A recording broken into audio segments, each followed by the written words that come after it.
Hello, c'est Alex de formationpowerbi.fr. Dans cette vidéo, nous allons t'expliquer comment utiliser le visuel barre H ou horizontal dans Power BI. Reste bien jusqu'à la fin, je te partagerai nos meilleures astuces. Sans plus attendre, je te laisse avec Lucas dans ce tutoriel. Prends place, c'est parti. Hello tout le monde, j'espère que vous allez bien. D'abord, je vous invite à télécharger le fichier Power BI en description et on est parti. Donc ici, on a une table des ventes avec donc différentes colonnes, dont notre retailer qui est notre détaillant et une mesure sur le chiffre d'affaires. Ce que j'aimerais faire ici, c'est donc avoir un classement des détaillants selon leur ordre d'importance par rapport au chiffre d'affaires. Donc ce qu'on va faire, c'est insérer ici un graphique à barres empilées. On va ici insérer donc notre chiffre d'affaires. On va également dans autres aller chercher retailer. Ensuite, on va agrandir le graphique. Au niveau du titre, dans mise en forme générale, le titre, on va l'appeler chiffre d'affaires par détaillant. On va centrer le titre, l'agrossir un petit peu également en 16. Au niveau de l'effet, donc on va mettre une bordure en blanc avec des arrondis à 20. Au niveau de l'ombre, on va rajouter une ombre pour donner de l'effet à notre graphique.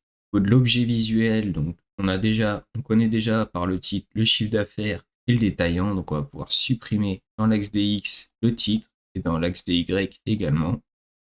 Ensuite, au niveau de l'étiquette de données, on va rajouter le montant. Au niveau positionnement, on va le mettre sur bord intérieur ou similaire. Donc en cliquant sur le fond, on va juste remodifier la couleur de l'arrière-plan. On va le mettre en gris, 80% de transparence pour donner encore plus d'effet à notre graphique. Et ici, on voit facilement donc, le classement par rapport au chiffre d'affaires de nos différents détaillants. Et on voit par exemple que Westgear est notre détaillant qui produit le plus de chiffre d'affaires. J'espère que cette petite vidéo, elle vous a plu, que maintenant vous arrivez donc à créer un graphique en barre groupée horizontale. Et nous, on se retrouve pour une prochaine vidéo. Ciao!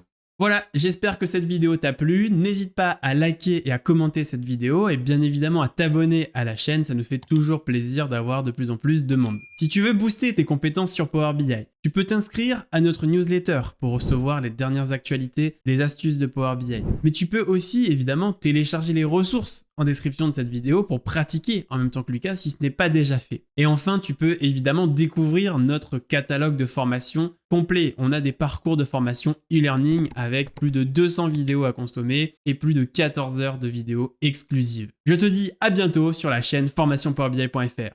Ciao!